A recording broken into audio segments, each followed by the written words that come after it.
Hello, good morning guys. Ito na yung improvement or yung next na nagawa namin sa garden. Yung pinakita ko ng yung video ng isang araw.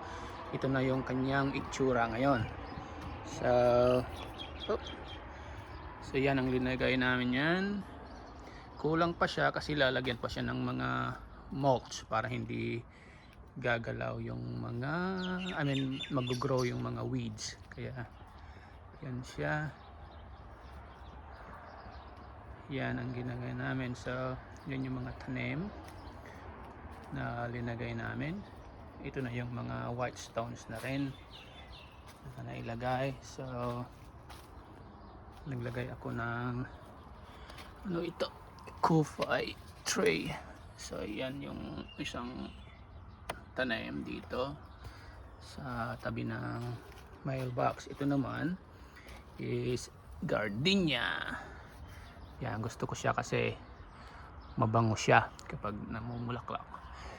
Okay, meron din ito, kaya bago pa lang sila, kaya may yan, ito yung isa, ito yung Chinese lantern ang tawag. Tapos ito may mga tanim in between, kaya may stick ito kasi may bulbs dyan.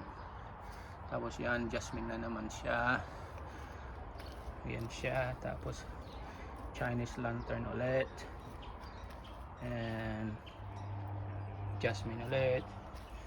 Ito virea. Yan. Tapos yan yung ornament. Tapos may lalagay pa kami dito na ano. Tapos naglagay rin kami ng mga ganyan. Ito yung winter rose, pero hellebore ang tawag sa kanila.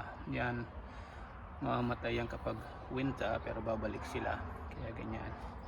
Ito, linagay ko ito dito kasi special ito, regalo yan, pero mabubuhay pa rin siya, pero palamig na kasi kaya medyo nagkakaganyan. So yan ang itsura niya.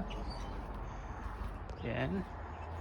So kapag akyat ako dito sa decking area, makikita yung itsura niya pangkalahatan, ganyan. Pero yung black area na yan, lalagyan namin ng grass siya, ganyan. Tapos ito, baka i-move ko rin ito para ilagay ko doon sa harap doon, kaya tingnan ko muna. Yan yung mga development namin. So maraming salamat, enjoy your Easter and have a good day. Bye.